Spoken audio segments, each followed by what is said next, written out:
En la economía, vamos a aprender un poco con el profesor Juan Carlos de Pablo. Y la primera pregunta, la que planteábamos recién, ¿lo único que crece en la Argentina es la inflación, el desempleo, la pobreza? ¿O hay otros sectores que tienen vislumbran alguna esperanza? De Pablo, buenas noches, gracias por este contacto. Metámonos en política económica, después vamos a ver los resultados. Vamos. ¿Qué tenés en política económica hoy? Vos tenés un presidente cuya palabra está totalmente devaluada y un equipo económico que parece estar abajo de las circunstancias. Ayúdame, Martín, pero cuando uno se pone a ver que lo que está planteando el gobierno en materia de desabastecimiento no resiste el curso inicial de microeconomía, porque la pregunta que uno se tiene que hacer es, ¿cuál es el negocio de desabastecer? Los empresarios ganan guita produciendo, vendiendo, claro, y si pueden ganando, digamos así. Entonces, cuando uno dice, vamos a cerrar, si el óptimo de una empresa es cero en materia de producción y de venta, se va a fundir porque no cubre los costos fijos, se va a descapitalizar, cosas por el estilo. Entonces yo digo, hay economistas dentro del equipo económico, ¿cómo no toman en cuenta eso en vez de hacer esto que ahora impresión que es más show que otra cosa? Porque en cuanto sigan hasta el final se van a dar cuenta que los supermercados, que son los únicos que no pueden hacer determinada picardía por el tamaño, no porque sean angelitos ni cosas por el estilo, tienen que ir entonces a las empresas que producen los bienes. Y cuando le preguntan a las empresas por qué no aumentan la producción, le van a decir porque faltan los envases, ¿vale? Y en algún momento alguien va a decir porque faltan insumos importados.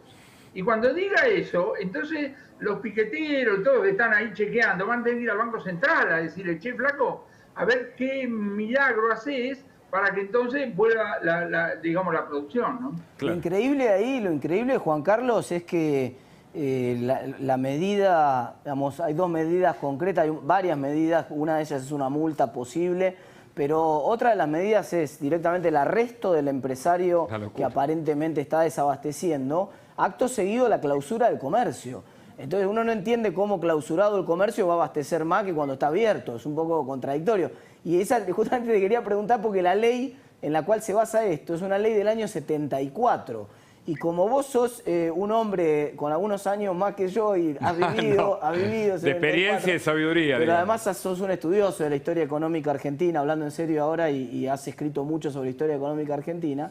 Te quiero preguntar cómo terminó esa película del 74 con esta ley. Bueno, primero la ofensa de la edad. Primero te quiero decir lo siguiente. No soy elegible para anotarme mañana a las 2 de la tarde, porque todavía no llegué a los 80. Está un poquitito, tengo que esperar un poquito más. Bueno, volvamos. La historia dice que han fusilado comerciantes y no pararon la inflación, ni el desabastecimiento, ni cosas por el estilo. El tema del desabastecimiento y poner preso a los empresarios es el tiempo del caramelo. De grande me enteré que un tío materno mío, que tenía una fiambrería en Liniers, estuvo preso una semana en Villa Devoto porque no sé qué habrá hecho, dejado de hacer, o alguno de los clientes se enculó, le mandó una denuncia o cosas por el estilo. Entonces, la respuesta es así. Si alguien me quiere decir que como parte de un programa técnicamente consistente, querés hacer acuerdos de precios, salario, cambiar el régimen, yo te voy a decir, bueno, puedo entender como unilateralidad, está mucho más cerca del show de que algo que tenga, digamos así, sustancia. Hoy a la mañana leí en La Nación, en la parte de internet, que Carlos Melconian dijo una cosa elemental, que no creo que ocurra.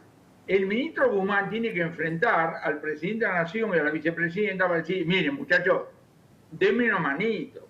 Es decir, además del acuerdo político, ayúdenme a darle sustancia a la política económica, porque vos podés tener el mejor acuerdo, respaldo político del mundo, pero si el programa está mal hecho, no va a funcionar. Y nota a pie de página. Ahora han convocado para el convenio, como el Consejo Económico Social, que se va a ocupar de los problemas de mediano y largo plazo.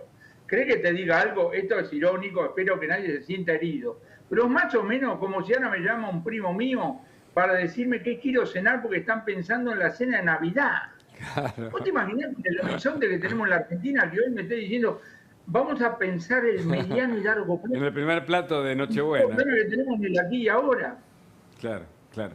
Y la mesa del hambre, digo, porque después de tantas mesas y de reuniones parece que siempre se repiten las mismas fórmulas con el peor resultado. Vos acordate que al comienzo del programa hicieron una mesa donde creo que había 100 personas, algo así. Sí. Yo tengo alguna experiencia. Es decir, vos tenés alguna idea de decir, perdón, jefe, una mesa de 100 personas es joda. Ah, La toma de decisiones se hace entre poca gente que tiene la cabeza para contestar una sola pregunta. Porque cuando uno tiene una responsabilidad ejecutiva, solo tiene una sola pregunta. ¿Y entonces qué hacemos? Claro. Vos no tenés tiempo para decir, será, ¿qué hacemos? Claro. Si vos quisieras hoy pegarle a la inflación, le tenés que tirar con todo lo que tenés y encima cruzar los dedos y rezar, ¿entendés? justamente Canitrot era famoso, un economista argentino que por supuesto vos conocés muy bien, era famoso por decir que cuando se trataba de un plan antiinflacionario él creía incluso en la macumba. Él decía, hay que tirarle con todo lo que tenés a mano. Claro. Ahora, hoy se conoció el dato de inflación mayorista, Juan Carlos, no sé si pudiste verlo, 5,6% arrojó la inflación mayorista, 5,9% los precios de los materiales de construcción. Digamos, cuando uno anualiza esa velocidad de 5,6% da 92 anual, digamos, es una locura. ¿Qué está pasando ahí? ¿Qué relación hay entre los precios mayoristas y lo que después podemos esperar con los precios minoristas? Son más bien precios al productor más que precios mayoristas, pero en tu experiencia, ¿qué relación hay entre una inflación tan alta mayorista y lo que después ocurre en el minorista el mes siguiente? 30 segundos sobre Canitrot. Canitrot fue el número 2 del equipo de Surrubil, un tipo, además de lo personal, un encanto de tipo, un sabio. Porque el tipo, en los trabajos, la realidad no era un adorno, estaba en el centro y combinaba las políticas, las cuestiones políticas, económicas, etcétera, etcétera, etcétera. Claro. Así que realmente, digamos, hace muy bien, aprendemos mucho leyendo a Adolfo, como leyendo a toda la gente que después de haber pasado por la función pública, lo transmite en términos, digamos así, de los escritos, ¿no es cierto? Ahora vamos al resto de lo que me preguntaba. ¿Qué era qué? No, la inflación mayorista, el dato de inflación mayorista, Correcto. ¿qué relación ves con lo que puede pasar después? Vos sabés una cosa, Martín. La inflación mayorista está más cerca del dólar que la inflación consumidor. Ajá. Y la razón es muy sencilla. En la canasta mayorista vos tenés bienes que están mucho más atados al dólar. En la del consumidor tenés el peluquero, tenés una serie de cosas. Ahora, acá no vamos a hacer una teoría. Viste que en economía es muy difícil encontrar una variable exógena, un acto autónomo. El corralito no se puso porque un día a caballo apareció con dolor de cabeza, o el cepo o cosas por el estilo. Entonces, cuando alguien dice lo que pasa es que si devalúa, ¿y por qué tendrán que devaluar? En el cortísimo plazo está ocurriendo eso, donde vi la desagregación y los productos agropecuarios, porque subieron los precios internacionales, le están encima tirando, digamos, así para arriba. Ahora, moneda más, moneda menos, cualquier número que vos estás viendo está lejísimo del 29%. Moraleja, el desafío profesional que tiene Guzmán, Pérez, etcétera, etcétera, etcétera, es cómo hace para convencernos a los argentinos que tiene una idea por la cual esto converge a 29%, porque de lo contrario, el famoso acuerdo de precio y salario es una engaña pichanga, van a firmar una cosa y tenés, digamos, otro tipo de... Hay mucha experiencia sobre eso, por eso uno tiene que decirle con preocupación al equipo económico, muchachos, hagan los deberes profesionales y desde ahí vayan a hablar con el poder político. Ahora, vos fijate cómo se arregló, justamente en ese sentido, cómo se arregló la paritaria ya firmaron los bancarios, por ejemplo, que es la paritaria testigo más importante, una de las más importantes del sector privado, porque son los que siempre arreglan mejor, es un gremio que arregla muy bien, arregló 29%. El secreto... Por 9 meses. Por 9 meses. Sí, bueno, hay una cláusula, una suerte de cláusula revisión en septiembre. Pero el secreto es que 2 días después apareció el acuerdo, el proyecto de ley para bajar el impuesto a las ganancias. Son 8 puntos más de aumento de salario de esos trabajadores. Eso además, pero digo, aún en la paritaria, cuando me dicen 29%, viste que el secretario general de la bancaria sacó la foto con el presidente, todo muy bonito. Y para un cachito, si durante los 3 meses que siguen a estos 9, le doy el equivalente de ese 29, se hace 40. Claro. Y además va a haber revisión. Y si Dios no lo permite tener un salto inflacionario, va a haber revisión. Es decir, nadie cree en la Argentina que el 29% es una unilateralidad que yo te firmo 29 y voy a hacer un contrato para estar en un programa de televisión, no importa lo que pase, y voy a hablar gratis porque Dios no lo permita, no estoy haciendo un pronóstico, tenés una hiper en el medio. Claro. Atención, atención con la hiper. Pero la delicadeza de la situación es tan grave. Perdóname, te quiero preguntar ahí. No hago un pronóstico, lo que estoy diciendo es, acá no hay un horizonte, pero ni parecido a que cerremos en algo que tenga que ver con 29 puntos. No, está bien, pero de ahí al vos decís, tirás la palabra hiper ahí en el medio y ahora se están agarrando todos los pelos. ¿Vos realmente creés que se puede ir de las manos de la inflación? Ya no hablemos de uno se imagina que 29 no va a ser, pero que tal vez es 40 y pico. No tengo cómo saberlo. Perdón, no tengo cómo saberlo, pero no porque soy bruto, porque es imposible saberlo. Claro. Así que el gobierno tampoco lo sabe. ¿Entendés? Acá claro. El tema, ¿cuál es? El tema es qué es lo que estás haciendo al respecto. ¿Dónde está la profesionalidad? ¿Dónde está? ¿Qué diría Canitro? Canitro diría, che, me parece que tengo un problema. Claro, pero en la historia de la... No que dicen, no, pará, fíjate. Claro, no, digamos, el anuncio no modifica la realidad de Pablo, porque pero, este gobierno con los anuncios pretende modificar los hechos y no pasa, no está pasando eso, me parece. Hay un pequeño problema con esta, ¿sabes cuál es? Yo entiendo la pretensión del oficialismo de decir, tenemos que llegar a las elecciones. Ah, claro. Bueno, cómo no. Y después vienen las otras elecciones, y después las otras elecciones. Ahora, ¿vas a llegar o no? No lo sabe nadie. Pregunta. ¿Estás pensando en un plan B? Ya que estás pensando en un plan B, ¿por qué no mejorás el plan A? Porque lo que vos tenés que hacer en el día a día... Déjame contar una anécdota con Adolfo. Un día almorzamos, Adolfo, Néstor Sibona y yo. Nosotros dos trabajamos en Cronista Comercial, un almuerzo muy... Salió caminando por la calle sin custodia, sin nada, en un restaurante que estaba en Florida 1, no voy a decir el nombre, pero vendido. ¿Saben cómo nos despidió? Chao, me voy al ministerio a ver con cuántos incendios me encuentro. Eso es hablar, eso es entender el horizonte. La agenda de un ministro de Economía, como la agenda del Papa, es una locura total, porque tenés un problema atrás de otro, un problema atrás de otro. Y yo escucho que dice, ¿usted cómo ve el tercer trimestre? Esto se está peleando día a día, semana a semana, ¿entendés? Muy importante, donde vos querés decir al gobierno, no sea parte del problema, ya bastante problema tenemos con los problemas. Déjame volver ahí al punto de la aceleración de la inflación y de los episodios de hiperinflación. Vos los has estudiado en profundidad y conocés bien la historia de las hiperinflaciones, no solo de la Argentina, sino de varias hiperinflaciones del mundo. ¿Hay algún... ¿Esto es un fenómeno que se acelera de golpe el derrumbe de la demanda de dinero? ¿O vos, de alguna manera, cuando ves la historia, vos crees que los tipos podrían haberla visto venir unos meses antes? Digamos, ¿hay algunas señales que se empiezan a ver? De golpe. Trabajemos en Argentina. Yo te muestro los datos de Argentina. Hasta fines de marzo del 89, te digo, mostrame dónde está la hiper. Claro, qué piola. Como después vino, vas a decir, no estaba claro.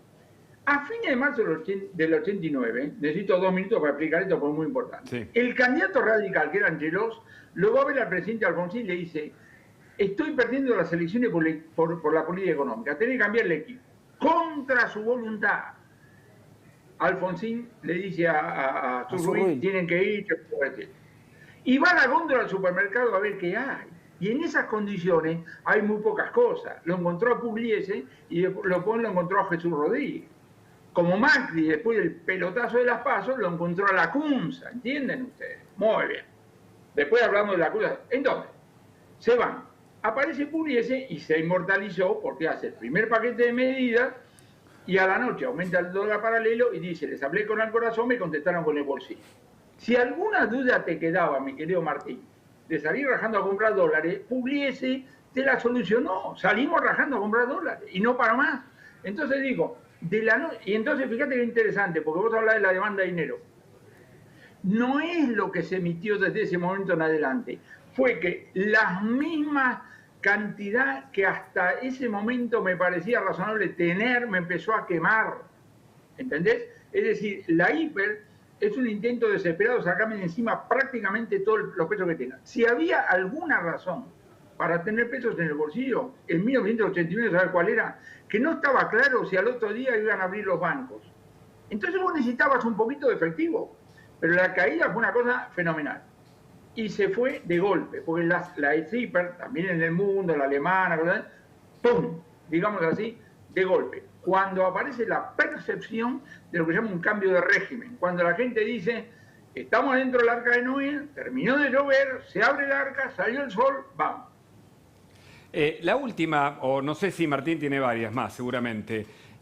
¿Hay alguna manera de describir el plan económico del gobierno? Digo, ¿a qué se parece? ¿A dónde estamos y hacia dónde vamos? En términos de lo que el propio gobierno dice, ¿de Pablo? No juguemos con las palabras. Siempre hay un plan, que es lo que está implícito en el conjunto de medidas.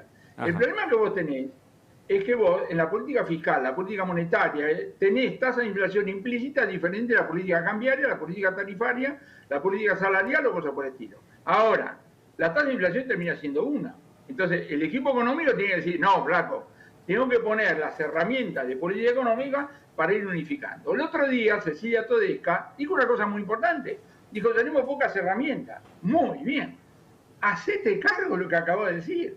Cuando vos tenés pocas herramientas, vos tenés que ser muy modesta en los objetivos y encima no asustar a la población con hipótesis absurdas, locas o peligrosas. Porque con la susceptibilidad que tenemos los argentinos, producto de nuestra historia, si yo un día te digo, voy a ir a tu casa a matarte y al otro día no aparezco, no es que no pasó nada.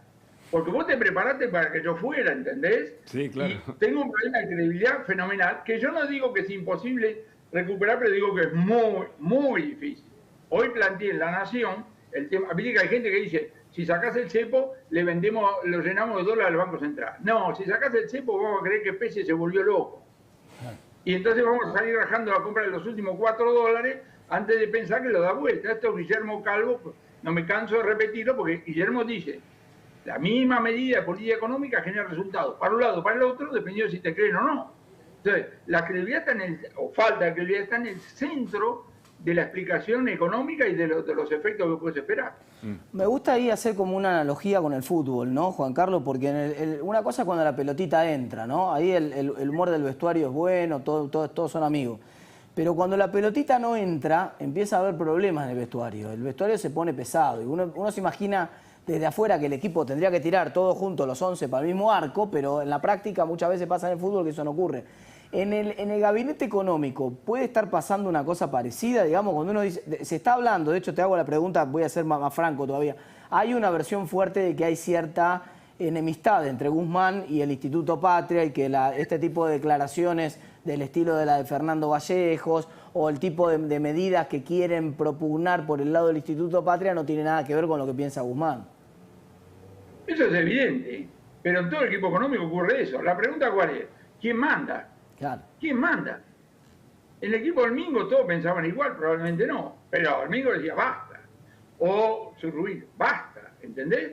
O Gelbar o cualquiera, el que vos quieras, digamos. Acá, fíjate vos que el presidente Fernández pecó igual que Mauricio Macri, no tener un ministro de Economía. Tenés un problema, además de todos los que tenés. ¿Quién está a cargo? Yo digo, ¿quién de todos los miembros del equipo económico, a raíz de todo lo que estamos escuchando, esta noche no duerme? Diciendo, uy, no me digas, no sé. Yo no estoy adentro del equipo económico, pero digo, ¿quién está a cargo? ¿Quién es el que dice, esto sí, esto no, esto puede ser, esto no puede ser? ¿Entendés? Y acá el propio presidente, vos fíjate, el día posterior a cuando termina el batifondo en el campo de los Echeveres, ¿te acordás lo que pasó? Por supuesto, sí, claro. Grabó una discusión de fondo, más allá de la privada. No habría que tener... Jefe, perdóneme, usted mire lo que acaba... Usted es el presidente de la Nación, no está en un seminario internacional, cosas por el estilo. Mirá la señal que manda. Entonces voy a decir, ¿de dónde me agarro?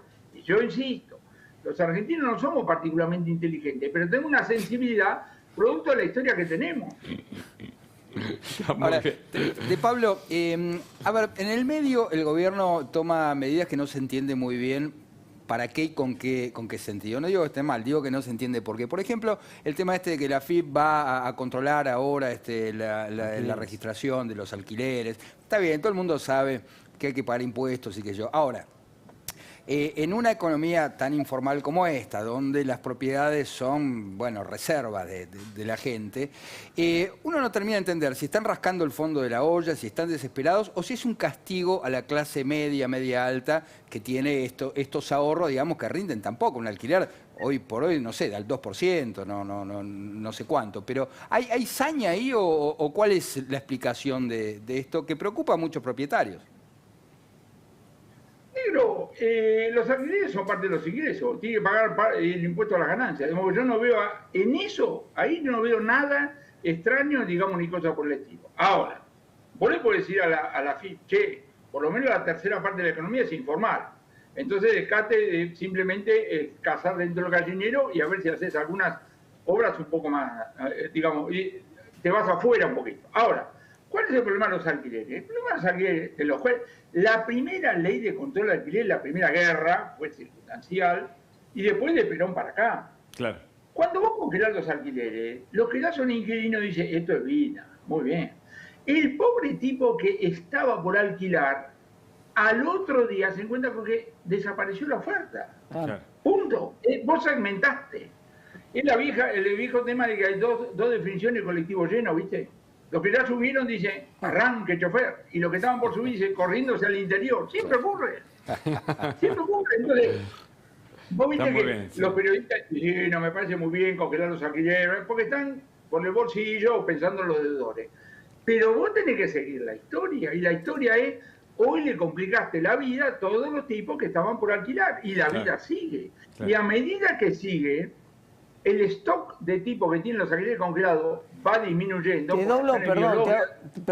hago una pregunta más respecto de eso, que hoy escuché un comentario que me preocupó mucho.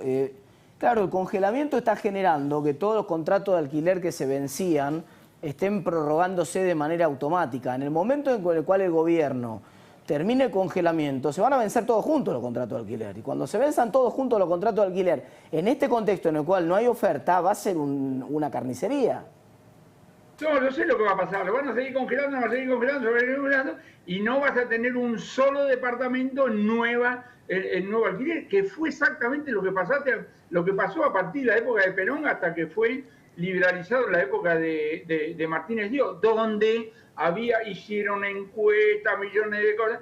Resulta que los inquilinos viejos se habían muerto casi todos, así que la liberación prácticamente no produjo nada. Correcto. Ahora, rearmar, vos pensalo, Martín. Pensá hoy un tipo que vos le decís, che, ¿por qué con estos dólares no haces un departamento para alquilar? No, minga. Es decir, yo no sé si los funcionarios se dan cuenta en el nombre de solucionar un problema de cortismo. Se achica la economía, se achica el país. Claro. Pero lo que estás haciendo. Correcto. Mi viejo, hasta que se casó, alquiló toda la vida. Los datos que vos tenés de comienzo del siglo XX, el país de inmigración, el alquiler de una piecita, el baño en el fondo, te llevaba la tercera parte del salario. Nunca fue barato ni cosa por el estilo. Pero como me decía mi viejo, pero había un mercado. Vos te peleabas con el propietario y te ibas enfrente, donde también te cobraban, ¿entienden? Sí, Entonces está claro. Y acá hay un tema cultural. ¿Ustedes han escuchado la de gente que dice que alquilar es tirar la plata? Es una ofensa a los inquilinos. Es una ofensa a los inquilinos. Tiene que haber mercado de alquileres. No simplemente por gusto, porque hay gente que probablemente no tenga la plata o no puede meterse en un crédito, digamos, o cosas por el estilo. Ahora, estropearse el mercado de los alquileres como tantas otras cosas. ¿Qué vivimos? Al contado, vivimos en la casa de los parientes, de prestado. Excelente. Tu mirada, además de la historia económica reciente, la del presente y del futuro, que no parece ser muy bueno. Gracias, Juan Carlos de Pablo, por este largo e interesante chat. Hasta luego. Buenas noches. Y vamos a